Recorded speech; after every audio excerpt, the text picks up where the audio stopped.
After provoking India for more than 2 weeks in Ladakh, China finally seems to be softening its stand.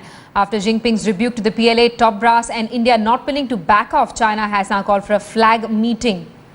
China's call for a flag meet comes after 19 days of standoff in Ladakh. India is likely to respond today after a high-level meeting between the NSA, the army chief and officials of RAW, IB and ITBP. Diplomacy is not like instant coffee. It works in ways that it's difficult for people who are not engaged in it to perceive and understand what is happening.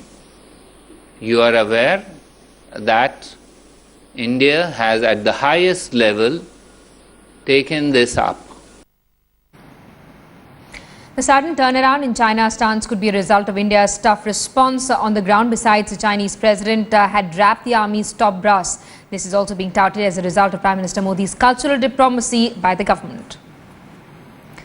Let's get a word from our correspondent Jugal Purohit, who's joining us live from the national capital this morning. Jugal, a crucial decision to be taken, the top brass of the army, RAW, IB and the NSA getting together to decide what to discuss in that crucial flag meeting, if at all India agrees to it.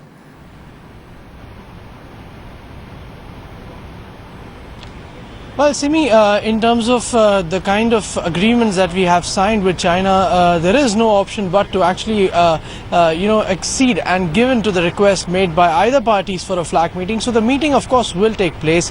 What remains to be seen is just when this meeting takes place and what is to be discussed. Now, there is also not too much scope to wander around insofar as the subject is concerned.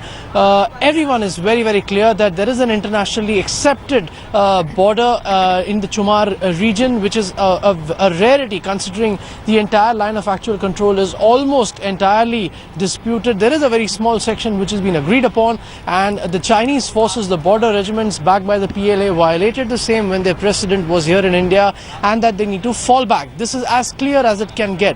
Now what remains to be seen is when we actually hold the meeting, and insofar as the Defence Ministry's own perspective in this case is concerned, this hardly actually comes as a surprise, because when the Chinese intruded with a battalion plus strength, the Indians, and it's again a rarity along the entire Indo-China border, that India enjoys a tactical advantage. Chumar is one place where India does enjoy a tactical advantage. India also enjoys administrative advantages, which the Chinese side doesn't. So this was going to happen. We had reported some time back that India was able to successfully amass a large number of forces in comparison to the intruding Chinese forces, who are actually backed up by well-acclimatized troops and also administrative arrangements. So it was a matter of time before the Chinese decided to, pack up and move. For the last few days, there has been some degree of thinning also, which we've seen at the site in Chumar. India is continuously monitoring it, and the Defence Ministry's perspective is that this is something which was bound to happen. Now that the Chinese have asked for a flag meeting, it does show a difference in what was being discussed before this and what is now being discussed, because all the previous flag meetings, Simi, happened at India's request. This is for the first time that the Chinese have made a similar request. Absolutely. India's tough response forcing China to rethink its strategy. Thanks so much, Jugal, for that update. We're going to keep coming back to you for more.